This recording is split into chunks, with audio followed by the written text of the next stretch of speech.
কিছু কিশোর বেলালের আজানকে ব্যঙ্গ করে, বিকৃতি করে, কিন্তু একজনের কণ্ঠ দেখতে পাচ্ছেন না এত দূরে, কিন্তু কণ্ঠটা বড় সুন্দর, দরাজ গলা। বিশ্বনবী সাহাবীদেরকে বললেন, ধরো এগুলারে, ধরো। সবগুলারে ধরে বিশ্বনবী সামনে আনা হলো। ওরা হাঁটু গেড়ে বসলো। বিশ্বনবী বললেন, তোমাদের মধ্যে কে যেন ব্যঙ্গ করে আজান দিচ্ছিল, তার গলাটা বড় উঁচু, গলার বেসটা বড় মজবুত, মেলোডিয়াস, সুমধুর কণ্ঠ, কে?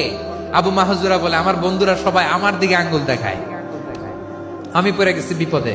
রাসূল সাল্লাল্লাহু আলাইহি ওয়াসাল্লাম বাকি অমুসলিম তরুণদেরকে ছেড়ে দিলেন, বললেন, তোমরা যাও। এবার আবু মাহজুরারে পাইছে।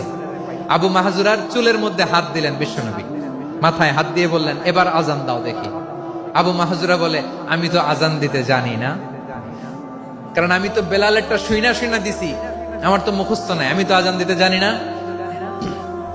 বিষ্ণু বললেন, জানো না? তাহলে আসো, আমি তোমারে শিখাই দেই। সুবহানাল্লাহ পড়েন।